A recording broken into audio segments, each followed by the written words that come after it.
Bonsoir, merci d'être au rendez-vous pour passer en revue les principales informations de ce jour. Les efforts régionaux et internationaux déployés en vue de la formation du gouvernement et l'application des réformes se poursuivent. Sur ce, le Premier ministre et ministre des Affaires étrangères du Qatar, Cheikh Mohammed bin Abdelrahman Al Thani, a rencontré le président de la République, Joseph Aoun. Il a déclaré depuis le palais de Babda: nous espérons que l'élection d'un président constituera un pas vers l'instauration de la sécurité et de la stabilité au Liban, et nous nous réjouissons d'achever la formation du gouvernement dès que possible. Notre visite d'aujourd'hui à Beyrouth est une visite de soutien de la part de l'État du Qatar. Le Premier ministre qatari a affirmé que son pays sera présent en termes de soutien économique et de reconstruction dès qu'un gouvernement sera formé. Au programme de ces rencontres, des entretiens avec le président du Parlement Nabih Berri, le Premier ministre sortant Najib Mikati et le Premier ministre désigné Nawaf Salam. Sur le front sud, l'armée libanaise a entamé son déploiement à Taïbé, à Marjayoun, alors que l'armée israélienne a intensifié ses mesures de surveillance à la frontière. Israël a commencé à installer de nouveaux postes d'observation sur les collines montagneuses à l'intérieur de la frontière israélienne afin de surveiller les villes libanaises voisines. Elle a également révélé que 6 sites seront mis en place, dont un à Shlomi, où les travaux ont été achevés. L'armée israélienne a incendié des maisons entre Rub Tlatin et Taïbé, ainsi qu'à Daïs et Houla, et démoli une station d'épuration des eaux usées dans la plaine de Marjayoun. Des avions de guerre israéliens ont effectué des raids fictifs dans l'espace aérien des régions de Nabatiyeh et de Qlim Toufah à moyenne altitude. Ils ont aussi survolé à basse altitude la banlieue sud de Beyrouth. Les Libanais qui se plaignent du temps printanier et de la rareté des pluies en plein hiver verront la tempête Assil arriver ce soir des régions polaires. Les températures seront inférieures à leur taux saisonnier, un brouillard dense se formera sur les hauteurs et des pluies accompagnées d'orages et de vents forts tomberont. La neige atteindra les 900 mètres d'altitude dans le nord.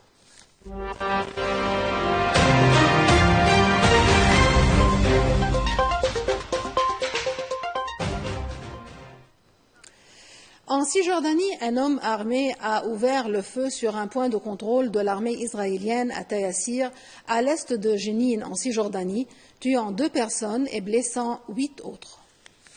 Les services d'urgence israéliens ont déclaré que 6 personnes avaient été traitées sur place puis évacuées vers des hôpitaux pour y être soignées.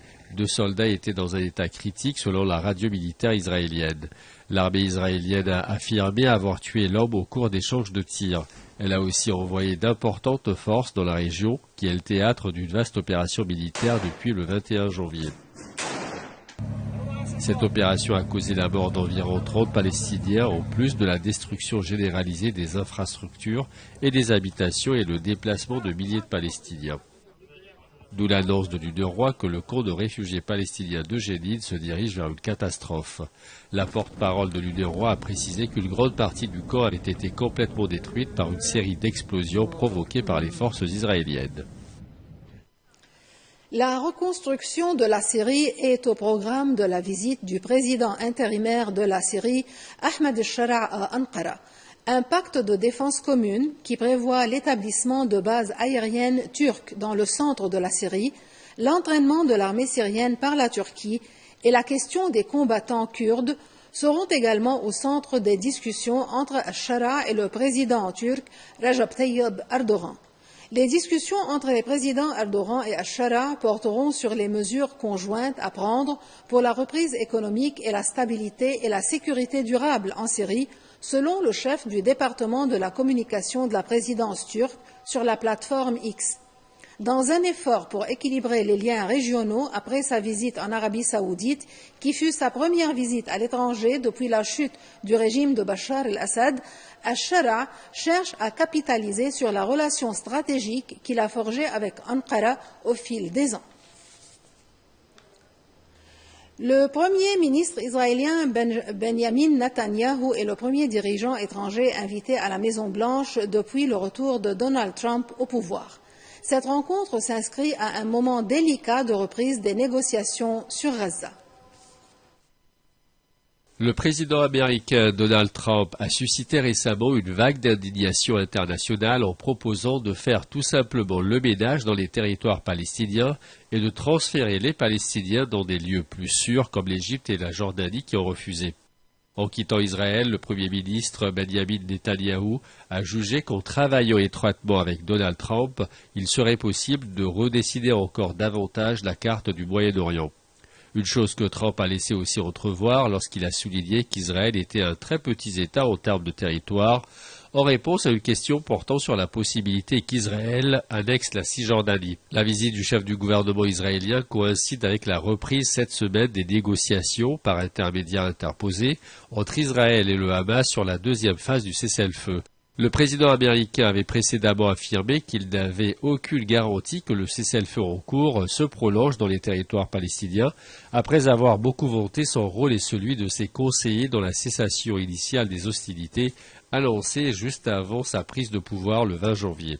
Celle-ci doit permettre la libération des derniers otages retenus dans la bande de Gaza et amener la fin définitive de la guerre. La question d'une normalisation des relations entre Israël et l'Arabie saoudite est aussi au programme des discussions de Trump et Netanyahou. Les préoccupations de Donald Trump concernant le Moyen-Orient ne le dissuadent pas de poursuivre sa guerre commerciale, notamment contre la Chine, qui n'a pas tardé à faire volte-face. En effet, Pékin a mis à exécution ses menaces dans le bras de fer commercial engagé par le président Trump en annonçant des droits de douane pour les secteurs américains de l'énergie, de l'automobile et des machines.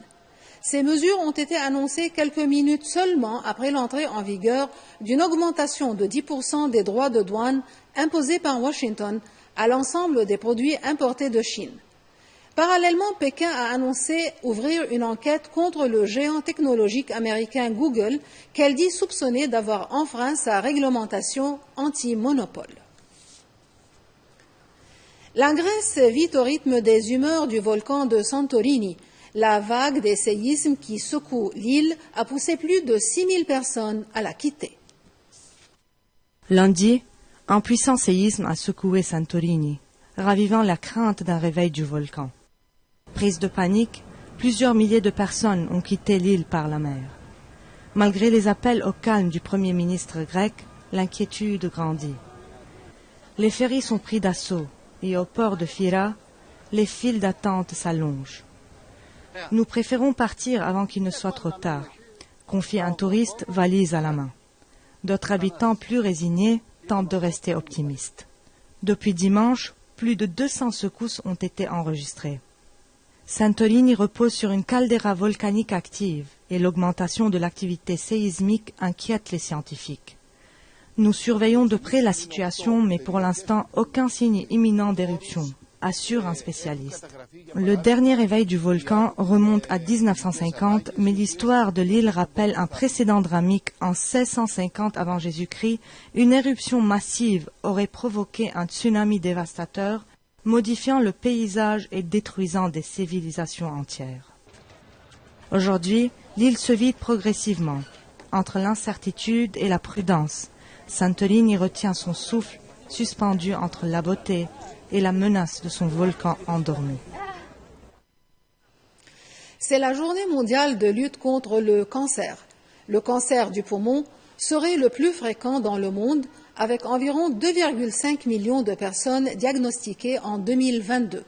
Fait étrange, il serait lié à la pollution atmosphérique, notamment chez les non-fumeurs, selon une étude récente. Des changements dans la fabrication des cigarettes et dans les pratiques du tabagisme depuis les années 50 ont pu jouer dans cette évolution. Mais la prévalence du tabagisme continue de diminuer dans de nombreux pays, tandis que la proportion de cancer du poumon chez les non-fumeurs a augmenté, observent les chercheurs.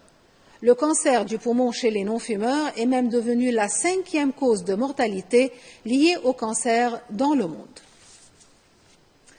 Et sur une note plus positive, Juliette Binoche, figure emblématique du cinéma français, présidera le jury de la 78e édition du Festival de Cannes en mai 2025.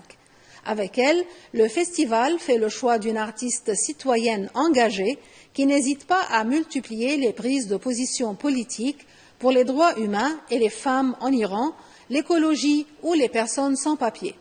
Ces derniers jours, elle a signé un appel debout pour la culture contre les coupes budgétaires prévues par le gouvernement français dans ce secteur. L'annonce des films retenus en compétition officielle est attendue à la mi-avril. Sur ce, nous terminons ce journal. Merci pour votre attention. Bonsoir.